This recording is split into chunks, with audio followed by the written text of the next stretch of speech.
to him we know from God thou art sent. The counsel of Jesus was simple but true. He spoke of life anew.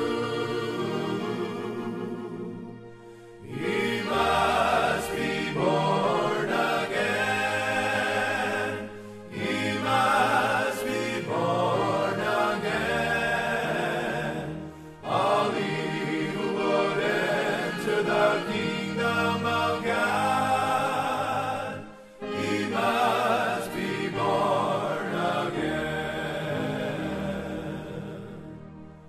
All ye who are anxious God's glory to see, and there in his kingdom forever to be born of the water and Spirit today, the voice of God obey.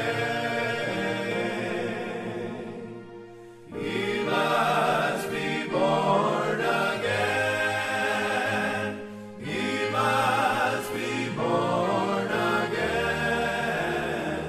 All ye who would enter the kingdom of God, he must be born again.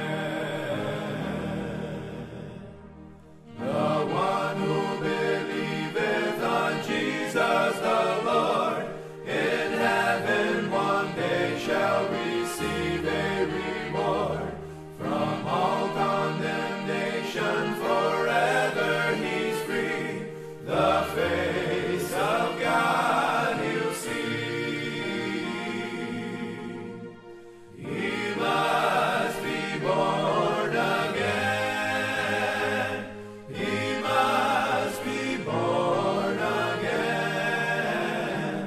All ye who would enter the kingdom of God, he must be born again.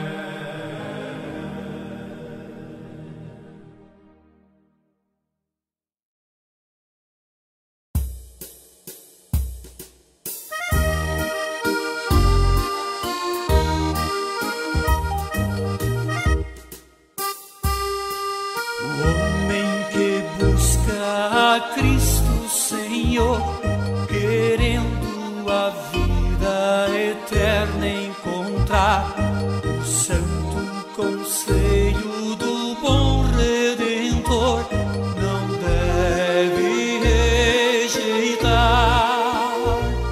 Terá que renascer, terá que renascer. Quem quer habitar nas moradas de Deus, terá que renascer.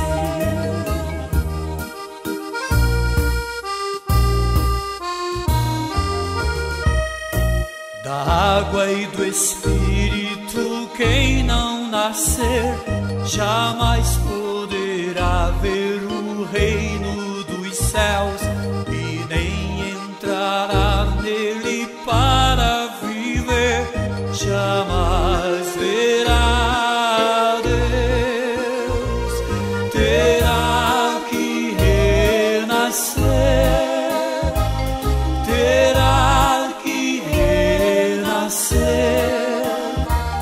Quem quer habitar nas moradas de Deus, terá que renascer.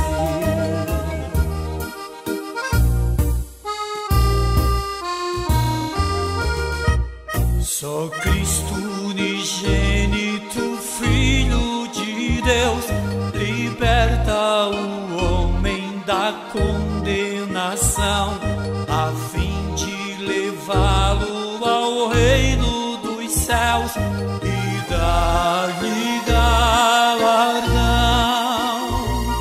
Terá que renascer, terá